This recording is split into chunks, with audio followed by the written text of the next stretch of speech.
TDP అధినేత చంద్రబాబుతో పవన్ కళ్యాణ్ భేటీ ముగిసింది. హైదరాబాద్లోని బాబు నివాసంలో ఇద్దరు నేతలు సమావేశమయ్యారు. ఏపీ ఎన్నికల్లో అనుసరించాల్సిన వ్యూహం, ఎంపీ అభ్యర్థులపై చర్చించారు. సీట్ల సర్దుబాటుపై ఇద్దరు నేతల మంత్రాలు జరిపారు.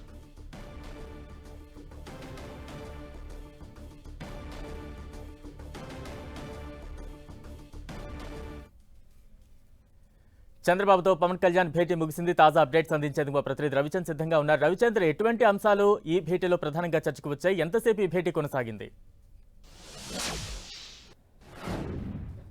బలరాం, దాదాపు గంట పాటు ఇరువురు కూడా సమావేశమయ్యారు. జూబ్లీహిల్స్ చంద్రబాబు నివాసంలో ఈ భేటీ అయితే జరిగింది. ఈ ఉదయమే ఏదైతే పవన్ కళ్యాణ్ అమరావతి నుంచి బయలుదేరి హైదరాబాద్ వచ్చారో, హైదరాబాద్ రావడంతోనే చంద్రబాబును కలిసి గంట పాటు తాజా రాజకీయ పరిణామాలపై చర్చించారు.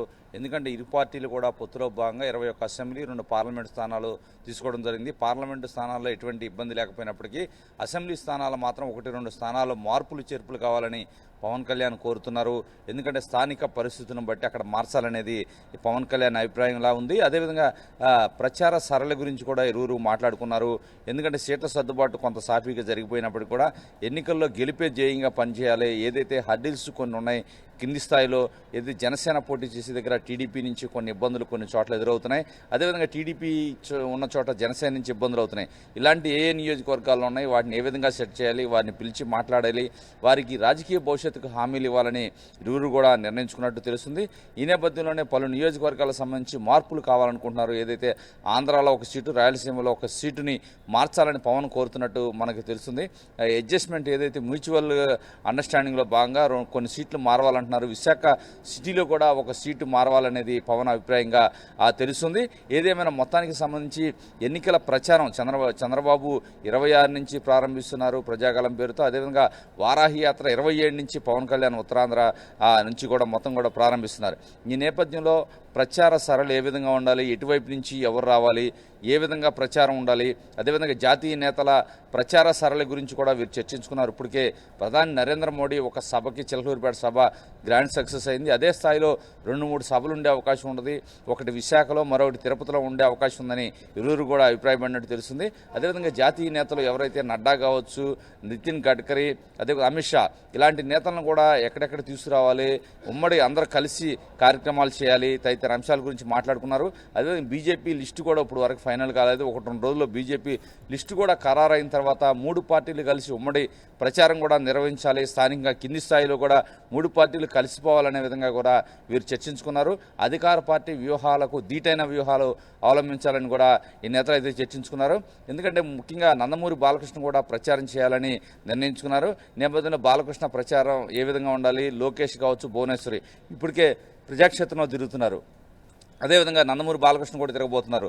రాబోయే రోజుల్లో అధికార పార్టీ ఏ విధంగా వెళ్తుంది, దానికి కౌంటర్గా ఏం చేయాలి, అదేవిధంగా మేనిఫెస్టో గురించి కూడా ప్రధానంగా చర్చించుకుంటున్నారు. ఎందుకంటే ఎన్నికల సమయం కొంచెం ఆలస్యం అయిన నేపథ్యంలో ఏదైతే మేనిఫెస్టోని కొంత లేట్ చేశారో, ఒక 10 రోజుల్లో మేనిఫెస్టో కూడా రిలీజ్ చేయాలని భావిస్తున్నారు. ఎందుకంటే ఏప్రిల్ 19 వరకు కూడా నోటిఫికేషన్ వచ్చే సమయం ఉంది. ఈలోపు కూడా విస్తృతంగా ఒక దఫా పర్యటన రాష్ట్ర వ్యాప్తంగా అన్ని పార్టీలు చేయాలనేది వీరిరువురు కూడా అభిప్రాయపడుతున్నారు. ఈ నేపథ్యంలోనే చంద్రబాబు కూడా 20 పార్లమెంటు స్థానాలు పర్యటించాలి గ్యాప్ లేకుండా అనుకుంటున్నారు. అదేవిధంగా పవన్ కళ్యాణ్ కూడా అదే స్థాయిలో 20 రోజులు రాష్ట్రం అంతా కూడా సుడిగాలి పర్యటన చేయడానికి కూడా ఇరువురు నిర్ణయించుకున్నారు. ఇవన్నీ కూడా ఈ ప్రచార సరళి కావచ్చు, ఆఖరి నిమిషంలో సీట్ల సర్దుబాటు కావచ్చు, అన్ని అంశాల గురించి కూడా చర్చిస్తున్నారు. జాతీయ నేతల కోఆపరేషన్, బీజేపీ జాతీయ నేతల కోఆపరేషన్ కోసం కూడా వీరు ప్రయత్నం చేస్తున్నారు. వారితో కూడా మాట్లాడుతున్నారు. 1-2 రోజుల్లో బీజేపీ సీట్ల సర్దుబాటు కావచ్చు, వారి కేటాయింపులు కూడా పూర్తవుతాయి, ప్రకటన కూడా వస్తుంది. ఆ తర్వాత అందరూ కలిసి ప్రజాక్షేత్రంలోకి వెళ్లాలనేది వీరి ఆలోచనగా కనిపిస్తుంది. బలరాం, అంటే లోక్సభ అభ్యర్థుల ఖరారుకు సంబంధించి ఎటువంటి చర్చ వచ్చింది ఈ భేటీలో?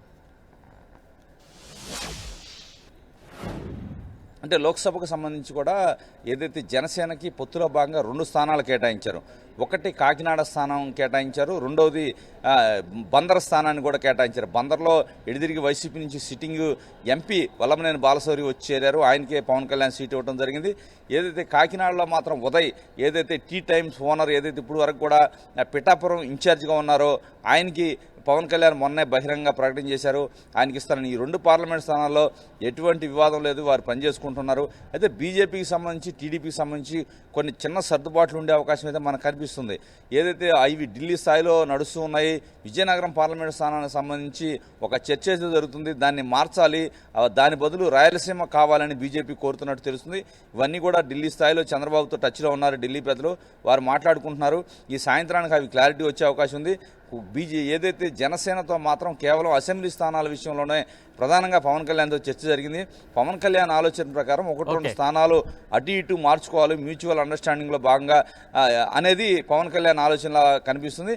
ఏదేమైనా ఒక సాయంత్రానికి ఈ చర్చలన్నీ కూడా ఒక కొలిక్కి వచ్చిన తర్వాత ఫైనల్గా రేపు బీజేపీ లిస్ట్ రిలీజ్ చేస్తుంది. మిగిలిన స్థానాలు కూడా వీరు కూడా 1-2 రోజుల్లో లిస్ట్ రిలీజ్ చేసే అవకాశం ఉంది. బలరాం. Right, thank you.